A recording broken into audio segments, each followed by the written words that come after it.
The most dangerous psychopaths don't hide in shadows. They hide behind smiles, charm, and confidence. They look like leaders. They sound like visionaries. They move through life wearing masks so perfect that even the people closest to them never see the truth. Because real psychopaths aren't the ones in horror movies. They're the ones in boardrooms, relationships, and friend groups, manipulating, calculating, and controlling while everyone else mistakes their intensity for passion. But there are signs. Small, precise, almost invisible, until you know what to look for. And once you see them, you can never unsee them again. These aren't just red flags, they're escape routes.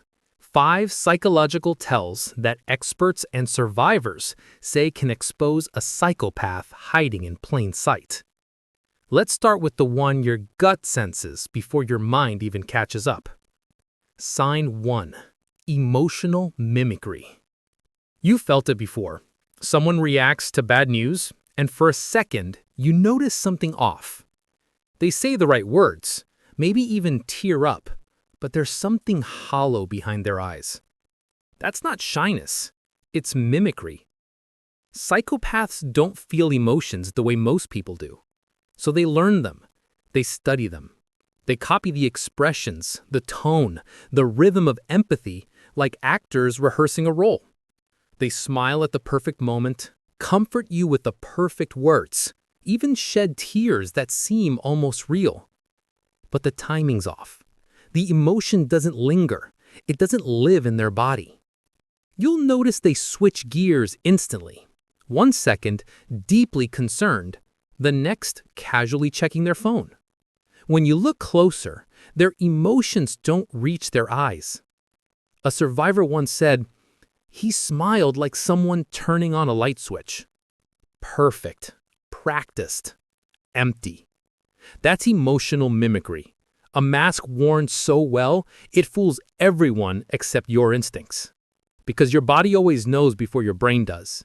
That unease you feel, it's not paranoia. It's recognition. Sign 2. The shifting biography. Everyone tells stories differently. But psychopaths? They tell different stories. Entirely. To one person, they're a self-made entrepreneur.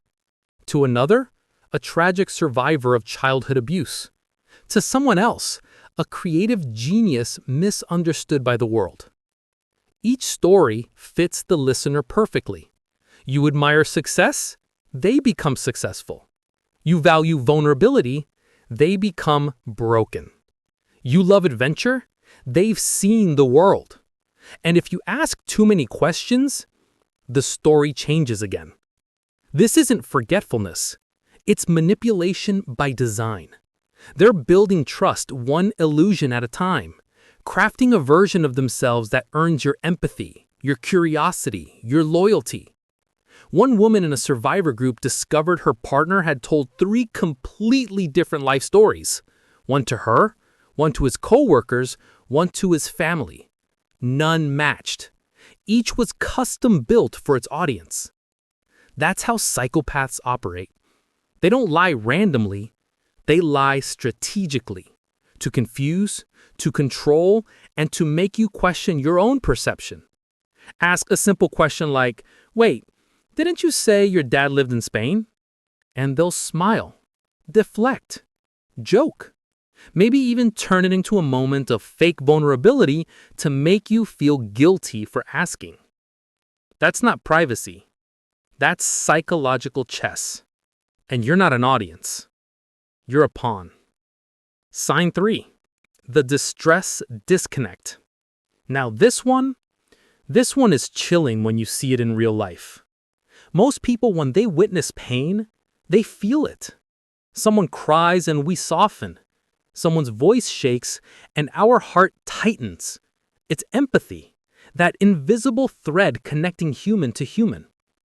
But psychopaths don't have that thread.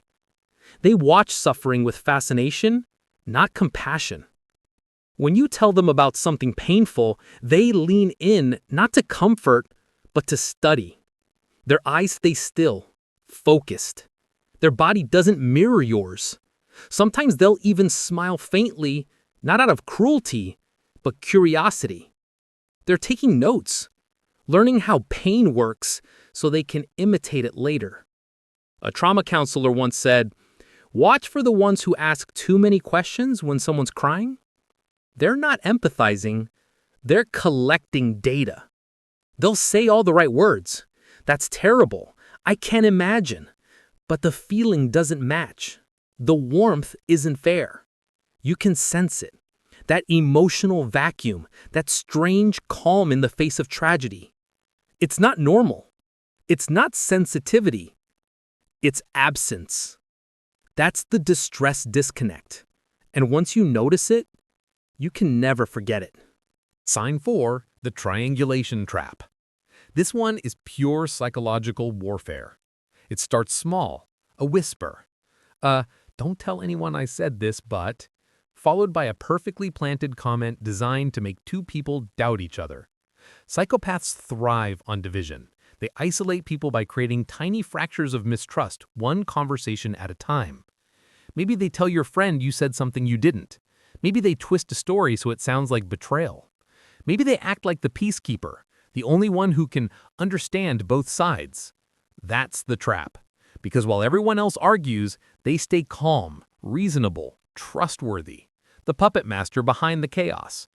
A manager once poisoned an entire workplace this way, relaying half-truths, fake concerns, and confidential messages until every teammate stopped trusting the others.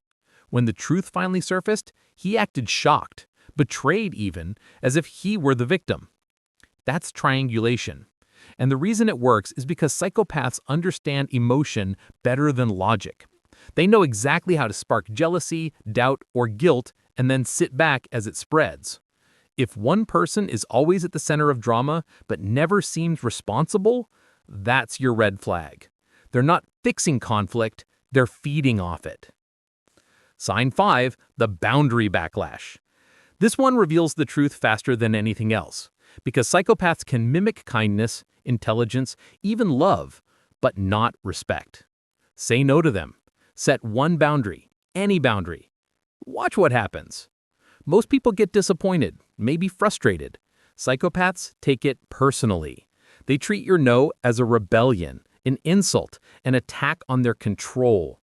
A therapist once described a case where a charming new boyfriend flipped instantly the moment his partner declined a last-minute demand. No argument, no conversation, just rage. Cold, sharp, sudden. The mask slipped. That's the moment the illusion breaks, because for psychopaths, relationships aren't about love, they're about power. When you set a boundary, you remind them they don't own you, and that's unforgivable. They'll punish you with silence, guilt trips, insults, or sudden emotional withdrawal. You'll question what you did wrong, but the truth is you didn't. You just saw who they really are. That's the boundary backlash, their biggest tell. Now, here's what makes them truly dangerous. They're not monsters in dark alleys. They're the people everyone else admires. Charming, funny, confident, magnetic. They can read a room like a book, find the kindest person in it, and make them feel seen, special, chosen. Psychopaths don't hunt the weak. They hunt the empathetic. Because empathy is fuel. It's what they use to control, to guilt, to twist, to take. And by the time you realize what's happening, it's already too late. Your emotions, your loyalty, your trust, all woven into their web. But you can protect yourself by listening to the signals your body sends before your brain rationalizes them away. That gut feeling that says something's off, that little voice that says this person's too perfect, that discomfort that doesn't make sense on paper. That's your early warning system. Listen to it. Because once the mask slips, there's no going back. The charm fades, the control surfaces, and the empathy, if it ever existed, vanishes. In a world full of emotional masks, learning to protect your peace isn't paranoia. It's survival. You don't need to live in fear, you just need to live with awareness. Because psychopaths don't need your fear, they need your attention. Stop giving it. Protect your boundaries, trust your instincts. And remember, The most dangerous person in the room isn't the one shouting. It's the one smiling while everyone else does.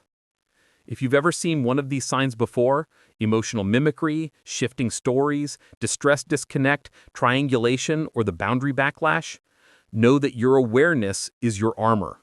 And if this helps you spot the mask before it slips, share it.